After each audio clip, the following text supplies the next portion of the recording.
That night I fell asleep and I had a dream or a vision or whatever you want to call it. And in this vision, I was taken into a room. It's like a studio apartment, just one room. And I'm standing there and someone else is controlling my eyes. I feel like my eyes are just wandering by themselves, like looking at things. And I notice a few things. It's a very small room.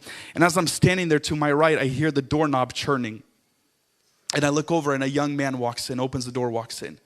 Throws his backpack down, turns off the lights, locks one lock, locks the second lock, and my eyes are following him as he makes his way into towards a couch.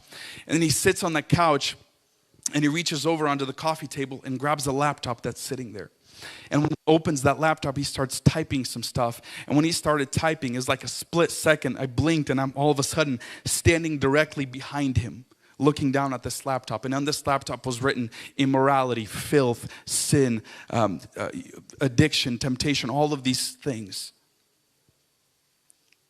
And when I realized that, as soon as I saw what's on that laptop, I heard that door knob turning again. And I looked over and you can see the doorknob is turning.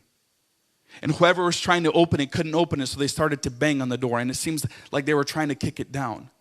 And I realized someone is trying to break into this young man's house. So I start to tap him on the shoulder. And I'm like, hey, there's a danger right there. And very quickly I realized that he doesn't feel, hear, or see me. I'm just like nothing in the room. Completely oblivious that someone is trying to break into his room. And he's continuing to watch whatever's on that laptop. And then all of a sudden, the banging and the doorknob starts turning. And I look over. And this black shadow just comes right through that door. Completely, just doesn't need to open, it comes right through it. And it's making its way towards this young man. And again, I'm trying to warn him, there's an imminent danger approaching. You need to keep your eyes up. He doesn't hear me, see me, or he has no idea that I'm there. And all of a sudden, this black figure thing just presses into him. And the young man, when he realizes, he shoots up.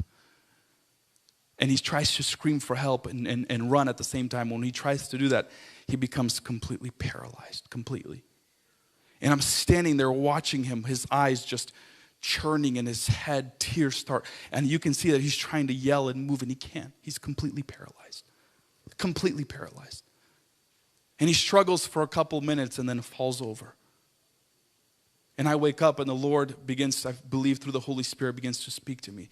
There is a generation of people who have fallen asleep, have shut their eyes to spiritual danger. And now all of them, a lot of them are paralyzed.